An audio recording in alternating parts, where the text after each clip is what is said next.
Hey everyone, welcome to my YouTube channel Smart Shekha. So in today's session you will get to know about communication cycle and feedback. What is communication cycle now? Communication is a social, physical and psychological exercise. For example, if a person is blessed with a healthy mind and a healthy body but is not able to communicate in any way, that is, he or she is not able to read, write, speak or listen, then what is the plight of such a person? She is an individual who is unable to do anything worthwhile.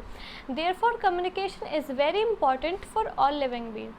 It takes place when both the parties, the sender of the message and the receiver of the message, plays their role well. Information can be passed on through writing or speaking to someone or listening or reading to another. Communication is the process of information flow amongst people. Thus, it is very important for us to know how communication amongst people take place. Now, I'm going to tell you some important 6 points. The first one is beginning the communication means sending a message. The second one is entry into the sensory world, means the world of our senses. The third one is detection by the senses. The fourth one is the filtration process which occurs amongst our brain.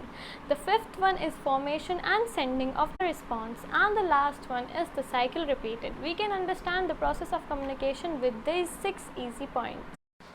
Now let us talk about feedback. Feedback is the final component and one of the most important factor in the process of communication. It completes the two-way communication. The message sent back by the receiver to the source is called feedback. Feedback can be both verbal and non-verbal.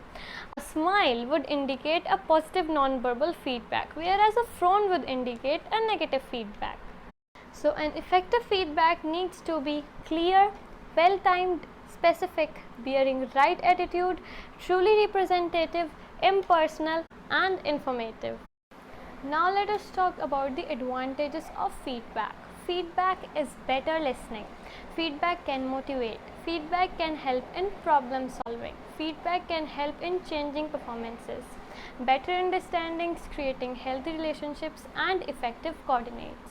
So guys, only this much was for today. I hope you clearly understand the communication cycle and feedback.